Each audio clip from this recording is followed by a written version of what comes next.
Algunas escenas de este programa han sido recreadas. En 1988, bandas violentas de motociclistas llegan a un pequeño pueblo de Ohio.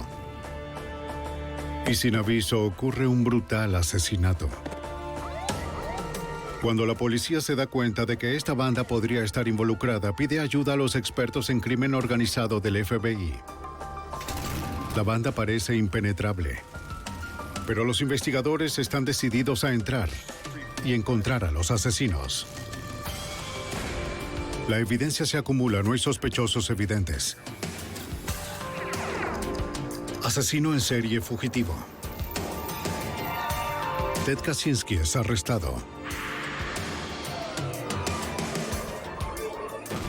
Fugitivo aún prófugo.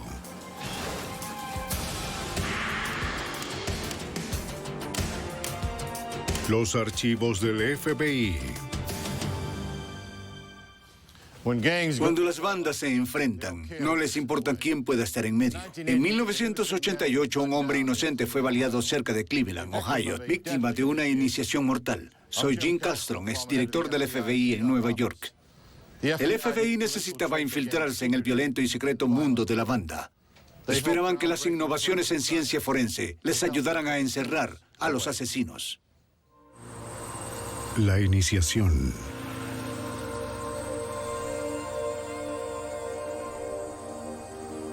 Para la mayoría de quienes las usan, las motocicletas representan libertad, aventura y diversión. Pero algunos motociclistas se unen para formar peligrosas bandas. Mientras las filas de estas bandas crecían en los 80s, los crímenes violentos que se les atribuían iban en aumento. Al igual que la mafia, su actividad criminal a menudo atraía la atención del escuadrón del FBI para el crimen organizado, de acuerdo con el agente especial Stuart Schaff del FBI de Cleveland. El problema de las bandas motorizadas en los Estados Unidos era bastante grande en esa época. Tuvimos una larga historia de bandas motorizadas aquí en Cleveland. La banda principal de Cleveland consiguió su dinero con el tráfico de drogas, robo de mercancía interestatal y extorsión. Al igual que las familias mafiosas, usaban la violencia para proteger sus intereses y sus secretos. A medida que múltiples bandas se asentaban en un área, las tensiones entre ellas crecían de forma inevitable. Las batallas por el control del territorio eran intensas a lo largo y ancho del país. Cuando una banda atacaba a otra, enseguida había un contraataque. Un interminable ciclo de agresión salvaje. En un incidente que reflejaba lo lejos que podían llegar estas bandas. Unos motorizados volaron el salón de reuniones de una banda rival con un lanzacohetes. Estas bandas harían cualquier cosa con tal de continuar su actividad criminal. Los escuadrones contra el crimen organizado tenían que detenerlos. Con el fin de conseguir información de la banda más grande en Cleveland, los agentes intentaron con vigilancia. Pero no era fácil. Este grupo sabía que estaba siendo vigilado por nosotros y por la policía local. Cuando se reunían en su cuartel general, colocaban un guardia en la entrada y vigilaban cualquier vehículo sospechoso dentro del vecindario. La banda protegía a sus vecinos de los criminales foráneos, así que los vecinos agradecidos no los delataban ante los investigadores. La banda de Cleveland podía proteger a los de su vecindario, pero no todos gozaban de tal seguridad.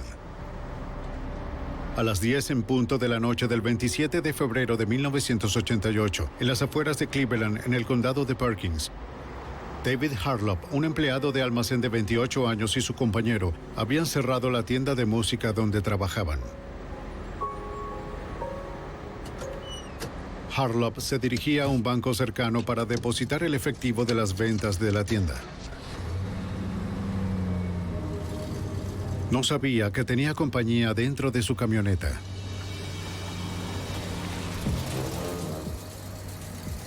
O que lo estaban siguiendo. Por seguridad, su colega siempre lo seguía hasta el banco, el cual quedaba a menos de 2 kilómetros.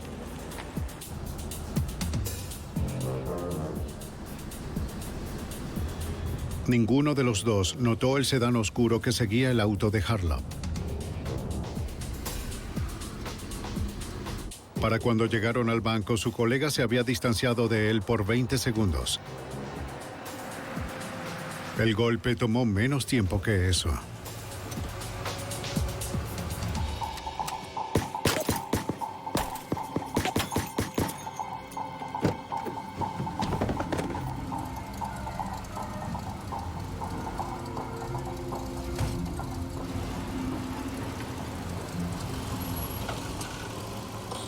Cuando su colega lo alcanzó, pudo ver la camioneta irse. Vio a su amigo en el piso, pero un hombre le ordenó marcharse a punta de pistola.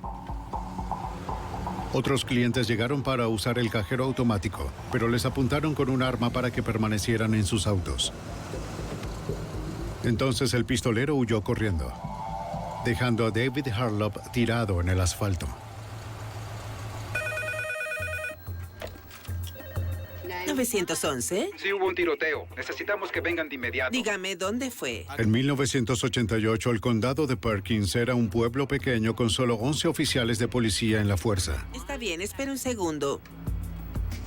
Tenemos un tiroteo en el banco detrás del centro comercial en el pueblo de Perkins. Hay 3 sujetos involucrados, posiblemente en una camioneta. En cuestión de minutos, casi todos los oficiales de Perkins estaban en la escena, incluyendo el jefe de policía del momento, el comisario Tim McClone. Cuando llegué a la escena del crimen era un caos. Los paramédicos fueron los primeros en acercarse a la víctima. Estaba en el suelo, luchaba por incorporarse. Parecía muy mal herido. Harlow estaba aturdido pero vivo.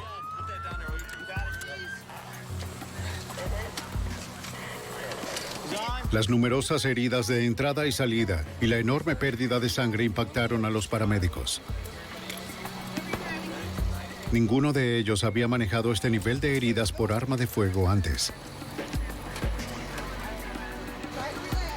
Todo lo que podían hacer en ese momento era mantener su respiración y contener el sangrado. David Harlow logró llegar al hospital, pero murió 20 minutos más tarde. La policía interrogó al compañero de trabajo de Harlow y a los otros testigos. Dígame, ¿de qué color era el vehículo que usted vio? En principio, el relato de los testigos fue muy confuso. Había diferentes oficiales hablando con varios testigos y cada uno de ellos tenía una perspectiva diferente del acontecimiento. Las historias eran contradictorias y fue muy difícil comprenderlas. Los investigadores concluyeron que había 3 sospechosos. Uno en la camioneta, uno conduciendo el sedán oscuro y el que amenazó a los testigos. El colega lo describió como un varón asiático o hispano. Un testigo vio a la víctima caer de la camioneta al pavimento y luego a la camioneta salir a toda velocidad. Ahora, basados en esa información, llevamos un perro al lugar para realizar un rastreo del área. Otros oficiales inventariaron y recolectaron evidencia física en el banco. Revisaron un juego de llaves de la tienda de música pertenecientes a Harlow en busca de huellas. Y los casquillos vacíos serían enviados al laboratorio de balística. El perro rastreador de McClone siguió un rastro del banco a un hotel. Nos llevó cerca de medio kilómetro alrededor del hotel y de vuelta a otro estacionamiento donde descubrimos la camioneta. Mientras nos acercábamos, saqué mi arma. El perro ladró en señal de que estaba vacía, pero McClone y el oficial de apoyo tenían que estar seguros.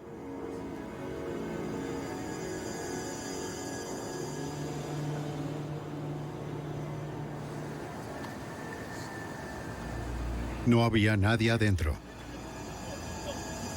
Los oficiales sabían que no debían alterar ninguna evidencia en su interior, así que esperaron a que llegaran los técnicos forenses. No tenemos certeza si el sospechoso se encontraba en el área. Hasta donde sabemos, podría estar en un árbol. Los técnicos comenzaron a procesar la segunda escena del crimen para determinar lo que había sucedido. Algunos disparos penetraron a la víctima desde atrás del asiento del conductor y salieron por la puerta del vehículo. La teoría es que fue emboscado dentro del vehículo y que el asesino estaba sentado en el asiento trasero. Los técnicos notaron grandes salpicaduras de sangre encima y alrededor del asiento delantero. Recolectaron muestras de cada charco de sangre para enviarlos al laboratorio de serología.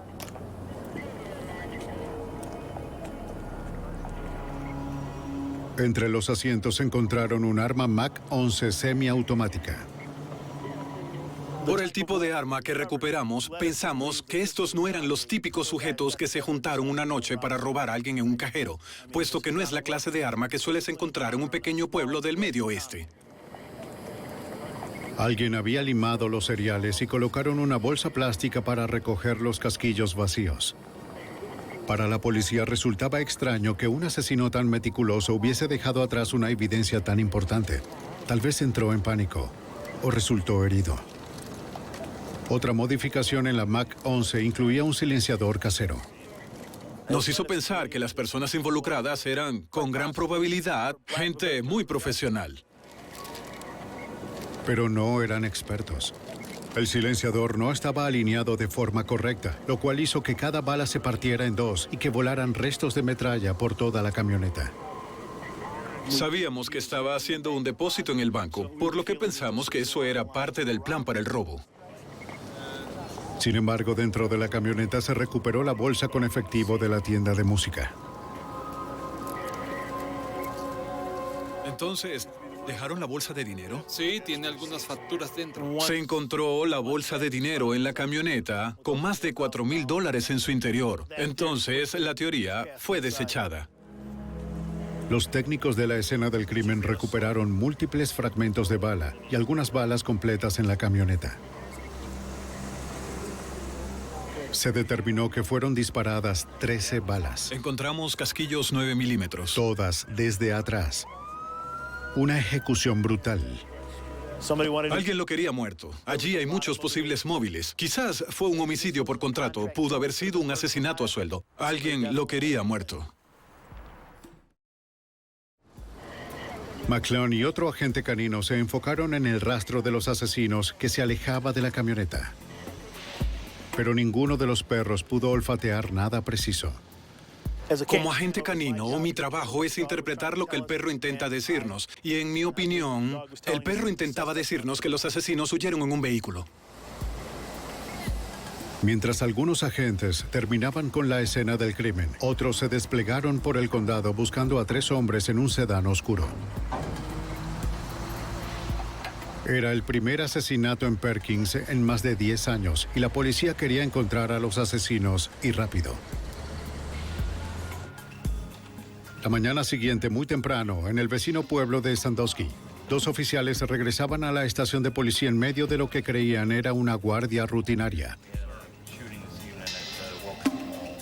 Cuando su supervisor les hizo mención del asesinato en Perkins, lo corriente se volvió importante. ¿Cuáles eran las placas? De pronto se dieron cuenta de que ellos pudieron haber visto a los sospechosos del tiroteo la noche anterior. El conductor y el copiloto. Horas antes, los 2 oficiales habían detenido un sedán oscuro por hacer un giro no permitido en una luz roja.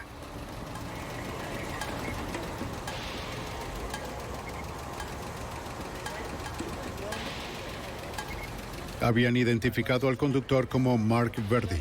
Por favor, salga del vehículo. El copiloto, Steven G., era el dueño del vehículo. Ambos hombres vivían en las afueras de Cleveland. Regresa el vehículo. Los oficiales notaron que G. llevaba un cinturón con la insignia de la banda motorizada de Cleveland y un cuchillo de caza, aunque eso no era ilegal. Ese es un cuchillo bastante grande, señor G. ¿Para qué lo usa? El tercer hombre estaba en el asiento trasero, pero en ese momento no tenían motivo para revisar su identificación. Los oficiales buscaron información sobre G. y Verdi. Todo estaba en orden. Como no tenían conocimiento del tiroteo, dejaron ir a los 3 hombres.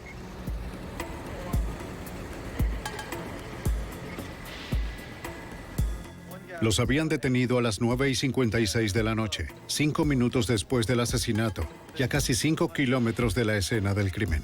¿Qué dijo sobre Los oficiales afirmaron que tanto el copiloto Stephen G. como el vehículo encajaban casi a la perfección con las descripciones dadas por los testigos en el banco.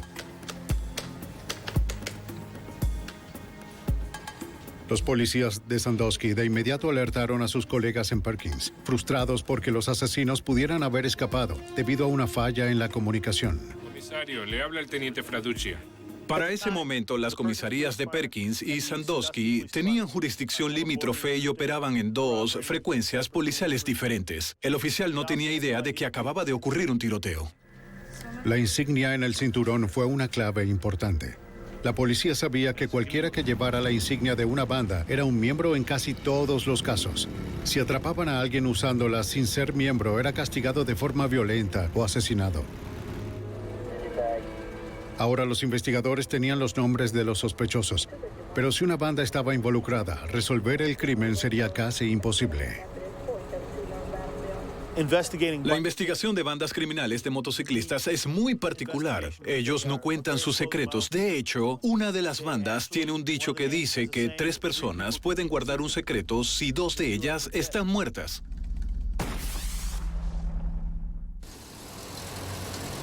Después del asesinato de David Harlow en el condado de Perkins, la policía de Ohio identificó a 2 sospechosos, a su vez conectados con una banda motorizada de Cleveland. Al conocer que las autoridades federales estaban investigando esta banda como una organización sospechosa de actividades criminales, los oficiales locales llamaron al agente especial Charles Holloway en la oficina regional del FBI en Sandusky. Sí. El Departamento de Policía de Perkins contactó al FBI para ver si estábamos en condiciones de darles cualquier información de inteligencia relacionada con los 2 individuos que fueron identificados durante la inspección de tráfico. Holloway sabía que la mejor fuente de información en Cleveland era el agente especial Stuart Schaff, el jefe de investigación de bandas de motociclistas en el área. Schaff había estado intentando construir un archivo sobre las actividades de la banda en Cleveland. Era muy difícil investigar a un grupo como ese. Trabajamos durante mucho tiempo para obtener más información sobre ellos, desarrollar información de inteligencia y reunir todo un caso que los dejase fuera de combate por un largo tiempo. No habían logrado infiltrar informantes a la banda, pero los agentes encubiertos se habían acercado lo suficiente como para entender los detalles de su funcionamiento. Los futuros miembros llamados prospectos usaban insignias en sus chaquetas con los nombres de las ciudades dominadas por la banda. Los miembros titulares usaban chaquetas con parches de color que los identificaban. En el proceso de iniciación, los prospectos debían pagar un precio para ganar sus propios colores. La iniciación se trataba de un acto violento hacia una banda rival o hacia un individuo que hubiese tenido algún altercado con cualquiera de los miembros. El acto violento estaba en parte diseñado para descubrir cualquier agente encubierto que intentara infiltrarse, ya que ningún oficial de la ley cometería un crimen así. Durante su investigación, los agentes del FBI lograron dar con muchos de los involucrados en la banda, incluyendo a los 2 hombres identificados durante la inspección de tráfico en Sandusky y la noche del asesinato de Harlow. El agente especial Schaff sabía que el pasajero Stephen G. era un miembro integral de la banda y que el conductor Mark Verdi era un prospecto. El tercer hombre era un misterio, pero los agentes estaban seguros de que también estaba ligado a la banda de Cleveland. Los investigadores estaban al tanto de una banda rival que tenía su cuartel general en Sandusky. Estaban involucrados. Ayer en Sandusky, La rivalidad entre las 2 bandas había ido en aumento y recientemente había escalado a un nuevo nivel. Unos meses antes, los agentes habían oído acerca de un incidente en un bar. Las bandas rivales coincidieron en el mismo lugar y cada una reclamaba el control del territorio. Los motociclistas consideran sus colores como sagrados. Un miembro de la banda rival consiguió un preciado trofeo. La chaqueta de uno de los motorizados de Cleveland.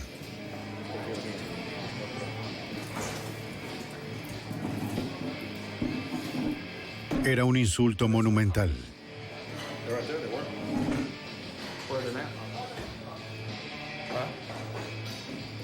Las acusaciones volaron. Oye, amigo, ¿viste mi chaqueta? Y nadie iba a echarse para atrás. ¿Qué chaqueta? La que estaba sobre esa silla hace unos minutos. No vi ninguna chaqueta, amigo. Teníamos una chaqueta justo aquí sobre ¿Dónde la está tu silla. compañero? ¿Qué compañero? El delgado. Habíamos solo dos aquí sujeto sentados.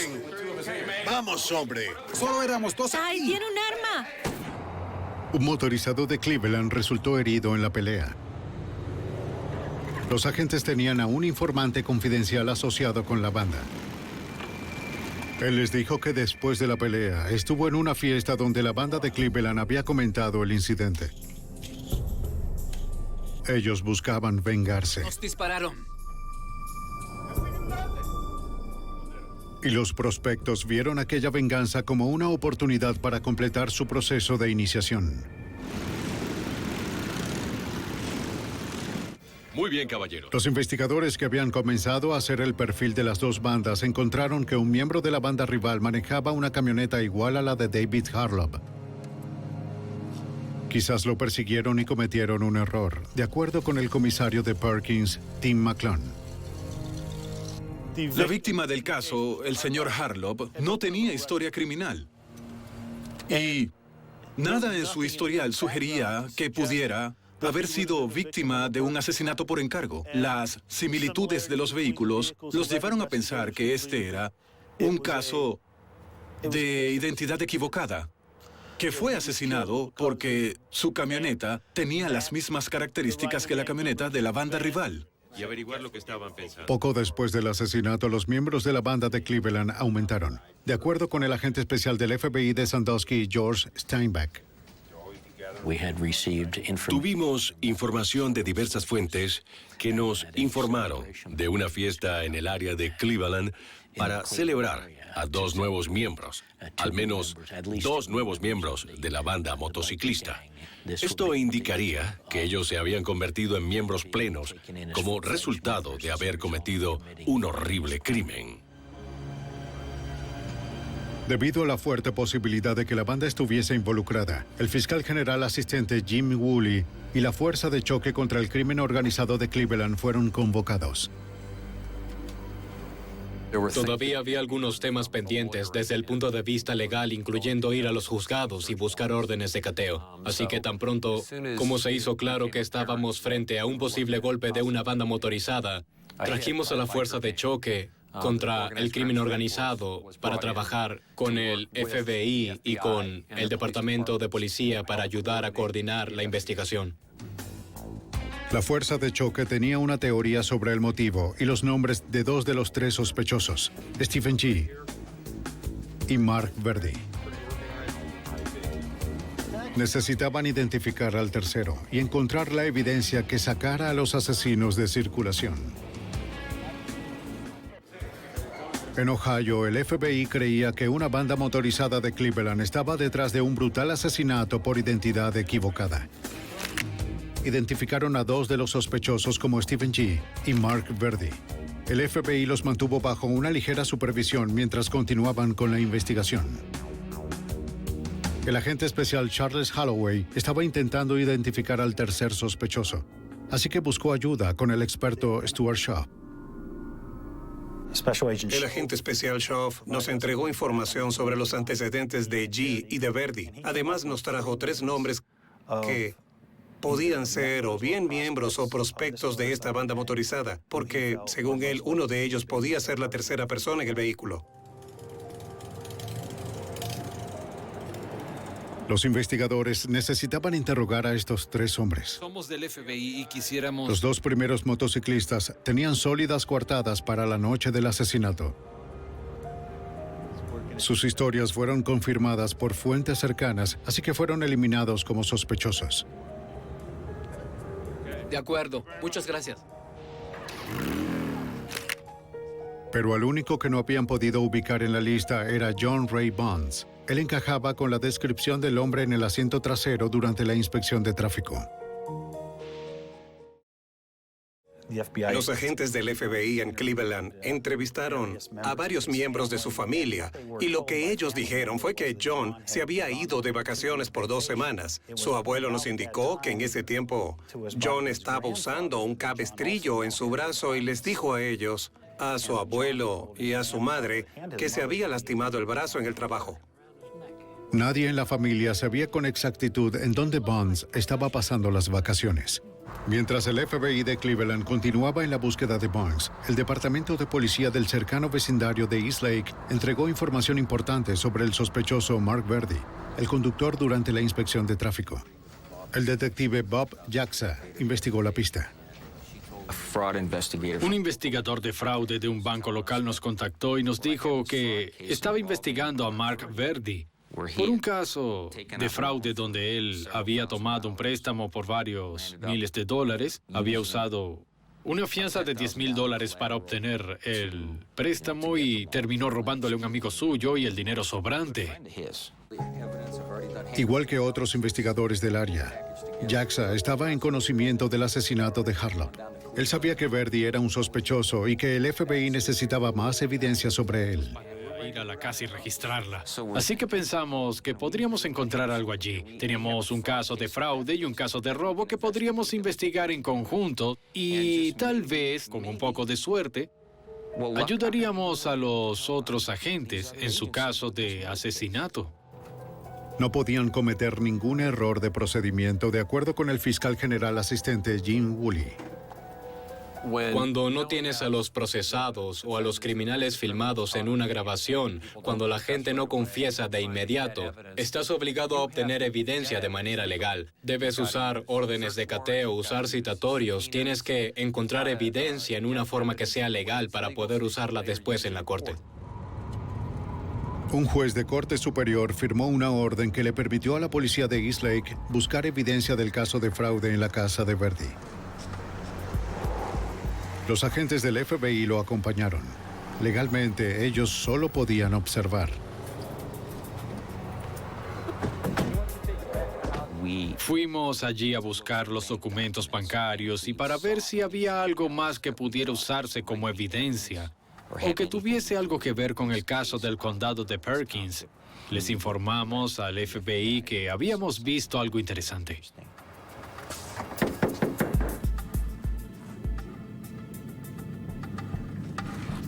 Señora Verdi. Sí. Detective Jaska de la Policía Estatal, detective Borges. Tenemos una orden de El cateo sospechoso no se encontraba en la casa, pero su esposa cooperó con la policía. ¿Le importa si pasamos? Cuando le mostraron la orden y le explicaron sus derechos, ella los dejó entrar. Sammy, ¿por qué no das una vuelta y aseguras el perímetro? Pero el nombre en la orden era el de Mark Verdi, así que decidieron esperar. Ellos no querían hacer algo que pusiera en riesgo el uso de la evidencia en un juicio futuro. Luego de 1 hora y media, Mark Verdi regresó a la casa. ¿Qué lo puedo ayudar? Sí, yo soy Mark. ¿Usted es Mark? Sí. ¿Mark Verdi? Yo soy. Bobby.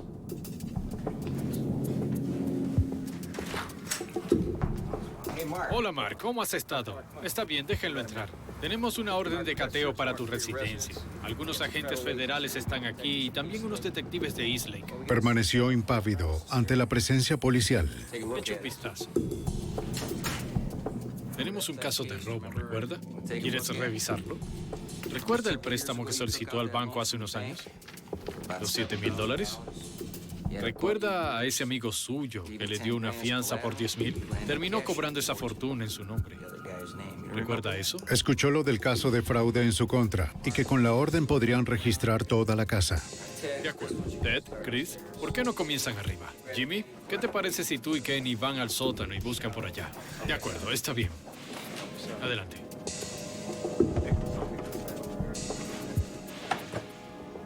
Arriba, la búsqueda pronto dio resultados cuando los agentes encontraron unos papeles relacionados con el supuesto fraude bancario. Y lo que es más importante, también descubrieron varios objetos que podrían ayudar al FBI con el asesinato de Harlow. ¿Una máscara de esquí? Hallamos un portafolio y cuando lo abrimos encontramos una máscara en su interior, además de unos guantes, y el afilador estaba allí, así como algunos restos de metal. El afilador y los restos de metal podían estar relacionados con el serial limado del arma homicida recuperada en la camioneta.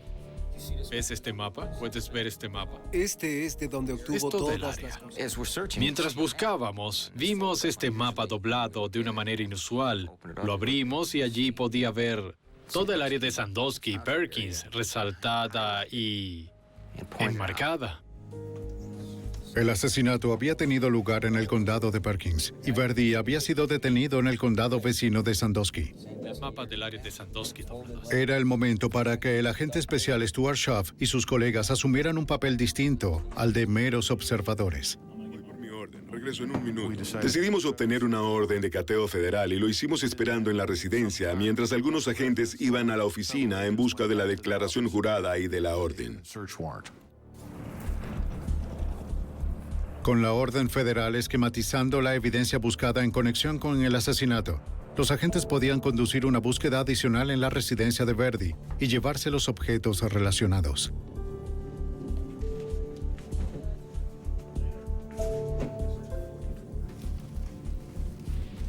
No les llevó mucho tiempo encontrar más evidencia incriminatoria, incluyendo una pistola semiautomática MAC-11, del mismo modelo que el arma homicida.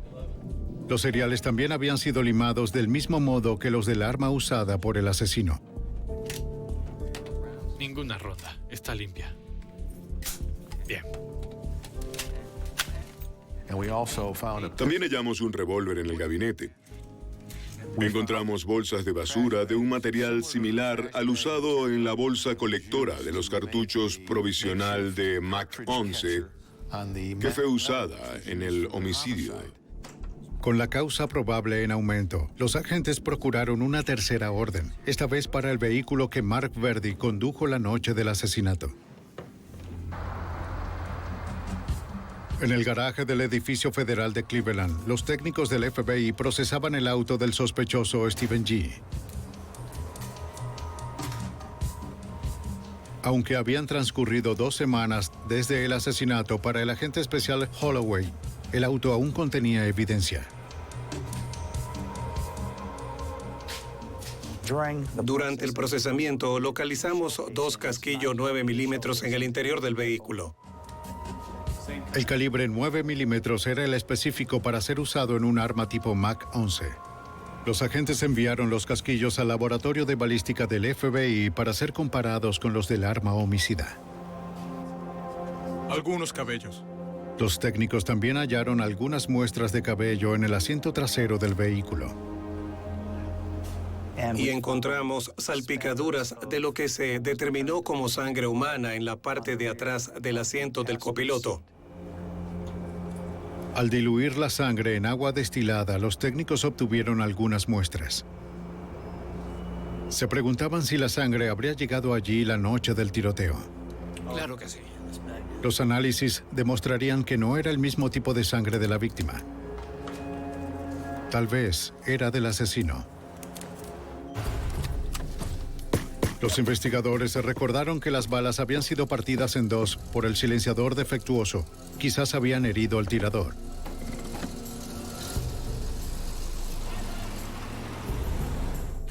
Ni Stephen G. ni Mark Verdi parecían tener heridas de bala recientes. Pero la familia del tercer sospechoso, John Bonds, reportó que él tenía el brazo en un cabestrillo el día después del asesinato, presuntamente por un accidente laboral. ¿Conoce a John Rhys Bonds? Para comprobar la historia, interrogó al empleador de Bonds y le preguntó por los días cercanos al asesinato. Nos contó que estaba previsto que John trabajara la noche del 27 de febrero, la noche del homicidio, pero que no se había presentado a trabajar y no lo había hecho desde entonces. No había registro de ningún accidente laboral relacionado con Bonds. Las piezas comenzaban a encajar en su lugar, pero todavía les faltaba una prueba directa. Obtuvimos una orden para la muestra de cabello, la muestra de sangre y para que un médico examinara a John en busca de algún indicio de herida de bala que hubiera sufrido. Tenían la orden. Ahora necesitaban encontrar al sospechoso. Como en cualquier otra búsqueda de un fugitivo, había que entrevistar a la familia, a los amigos, validar continuamente con el empleador, controlar su residencia y otros lugares que acostumbre visitar, como el cuartel general, bares a los que vaya con amigos. Todo eso se hizo en un esfuerzo por localizar a John Bonds, pero no hubo resultados. En 1988, las autoridades de Ohio buscaban a John Ray Bonds, quien había dejado el área después de un asesinato en el condado de Perkins. Al cabo de semanas de la búsqueda de Bonds, el agente especial Charles Holloway recibió una llamada importante. El 14 de marzo de 1988, el abogado de John contactó a la oficina del FBI en Cleveland y dijo que John sabía que el FBI lo estaba buscando y que se presentaría en la oficina de Cleveland el 16 de marzo de 1988, lo cual hizo. Los agentes le presentaron a Bonds una orden solicitándole una muestra de sangre. El médico informó que el tatuaje en su brazo en realidad cubría una herida reciente. Bonds no sabía que el FBI desarrollaba una técnica innovadora de perfil de ADN que comparaba de manera concluyente la sangre del sospechoso con las muestras de la escena del crimen. Los agentes esperaban encontrar una coincidencia que hiciera a la corte aceptar la nueva ciencia como evidencia. Teníamos un muy buen caso circunstancial contra él, basado en todas las entrevistas que habíamos realizado, pero no teníamos las huellas de John Bonds. Listo. Con solo evidencia circunstancial, los acusadores no querían hacer ningún arresto todavía, así que Bonds fue liberado. Luego, el 22 de marzo, un equipo de limpieza del Departamento de Transporte de Ohio, que trabajaba en la carretera en las afueras de Sandusky, descubrió el título de propiedad de la camioneta de David Harlap. En las cercanías encontraron un arma, un sombrero, un guante de lana y una caja de municiones 9 milímetros, el calibre usado en una MAC-11.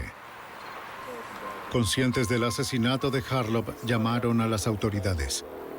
Para el investigador Jim Woolley, la ubicación de los objetos implicaba aún más a la banda de Cleveland. Resulta que es una carretera estatal que conecta Sandusky con Cleveland. Es una ruta que alguien haría si estuviese manejando de regreso desde un condado hacia el otro. Los sospechosos podrían haber lanzado los objetos por la ventana mientras escapaban de la escena del crimen. Los técnicos del FBI recolectaron la evidencia para el análisis. Los examinadores del laboratorio de cabello y fibras del FBI compararon la evidencia de la carretera con lo que ya tenían. Las fibras del guante eran consistentes con las localizadas en el arma homicida. Fibras consistentes con el guante habían sido localizadas en una camisa, la cual había sido tomada de la casa de Mark Verdi durante el registro del 9 de marzo. Y las fibras encontradas en el guante eran consistentes con la alfombra de la camioneta de David Harlap. Además, un cabello encontrado en el guante coincidía con un cabello recuperado del asiento trasero del vehículo que los sospechosos conducían la noche del asesinato. En la unidad de armas y explosivos, los examinadores del FBI trabajaban en el arma homicida, intentando encontrar algo que los llevara a su dueño. Pensaban que los asesinos habían trabajado mucho para intentar hacer que el arma fuese imposible de rastrear, y por eso limaron los cereales del arma para borrarlos por completo. Sin embargo, a través de un proceso de restauración química, el FBI fue capaz de revelar los cereales e identificarlos, aun cuando no se podía ver a simple vista, y así la podrían rastrear. Buscando en los archivos de la Oficina de Alcohol, Tabaco y Armas de Fuego, los investigadores encontraron a nombre de quién estaba registrada el arma. Él confirmó que esa MAC-11 le había pertenecido antes, al igual que la encontrada en la casa de Verdi. Pero que meses atrás, ambas armas de fuego habían sido robadas de su auto, mientras estaba estacionado fuera de la casa de un amigo. El nombre de ese amigo era Stephen G. Aquí tenemos a Steve G., detenido en una inspección de tráfico minutos después del homicidio en Sandusky, Ohio. Y podemos mostrar que el arma homicida fue robada de un vehículo estacionado frente a su residencia varios meses antes del homicidio. La evidencia circunstancial contra G., Verdi y Bonds se estaba construyendo, pero los agentes querían algo más definitivo antes de hacer los arrestos. En abril de 1987 se enteraron de un avance en la evidencia relacionada con la sangre del caso. Los expertos en serología del FBI habían determinado que la sangre encontrada en la camioneta de David Harlop en realidad provenía de dos individuos. Se presume de la víctima y de uno de los asaltantes.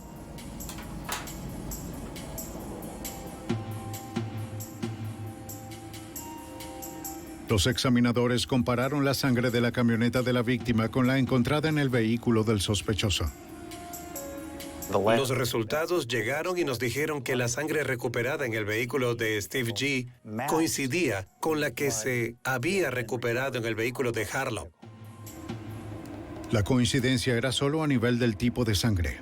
Sin embargo, significaba que el hombre en el asiento de atrás, en la inspección de tráfico, era el posible asesino en la camioneta. Esperaban que la técnica revolucionaria del ADN que estaban desarrollando les diese una aproximación molecular más exacta. Yo leí un artículo en una de las publicaciones del FBI que decía que el FBI estaba formando su unidad de ADN y que estaban llevando a cabo investigaciones en el área, debido a que teníamos sangre en nuestro caso, la cual pensábamos que podíamos comparar con la de un sospechoso. Me puse en contacto con el jefe de sección que estaba a cargo de esa unidad y hablé con él acerca de la posibilidad de que hiciera un análisis de ADN en este caso. En el laboratorio del FBI en 1988, los examinadores como el mayor científico Dr. Bruce Bodoli estaban todavía probando la técnica avanzada de perfil forense del ADN. El ADN tiene el esquema de lo que eres, de lo que soy, de lo que son todos los seres vivientes, así que si podíamos sacar provecho de ese esquema, podríamos aprovechar algún tipo de información que nos llevara a identificar a los sospechosos. Los examinadores estaban trabajando en establecer una manera científicamente práctica de hacer un perfil de ADN de una fuente conocida, como la sangre de un sospechoso, y compararla con el ADN de una fuente desconocida, como la sangre dejada en la escena de un crimen. Y generamos un perfil que luce como un código de barras. Luego comparamos ese código con otro código y si esos códigos de barra comparten el mismo patrón, entonces podrían provenir de la misma fuente. A principios de 1989, luego de años de pruebas de control de calidad, los examinadores creían que estaban listos para usar la ciencia en las cortes federales. El caso Harlop sería el primero. Los examinadores perfilaron la secuencia de ADN de la sangre en la camioneta y de la sangre de John Bonds. Al comparar los marcadores de ambas secuencias, obtuvieron una coincidencia exacta a la evidencia que el fiscal general asistente Jim Woolley necesitaba.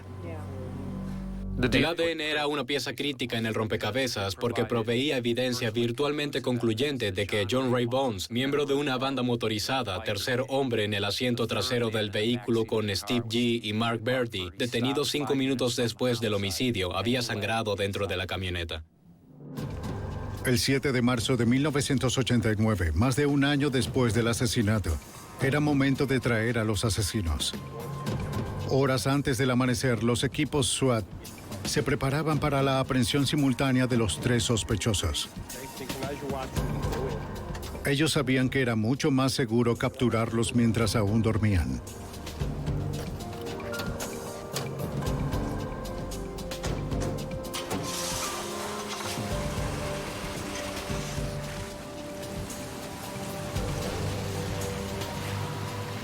Los equipos se trasladaron hasta los hogares de los G y los Verdi y los Bonds.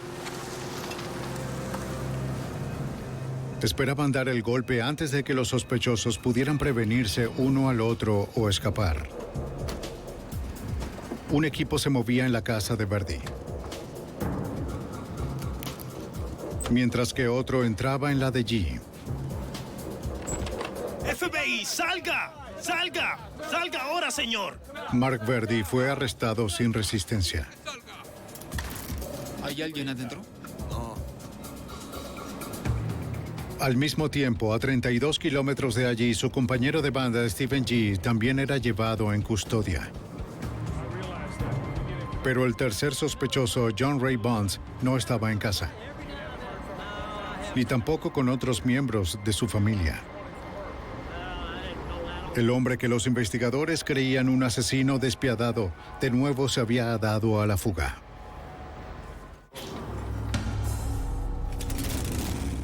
En el verano de 1989, las autoridades tras la pista del fugitivo John Ray Bonds dieron su perfil en un programa televisivo nacional. En el programa describieron a Bonds, sus peculiares tatuajes y los lugares que frecuentaba, esperando que alguien en algún lugar reconociera al sospechoso de asesinato. La tarde del 8 de noviembre de 1989, el propietario de un bar de Paducah, Kentucky, reconoció a Bonds. Él recordó los tatuajes en las manos del fugitivo que vio en el programa de televisión y se arriesgó.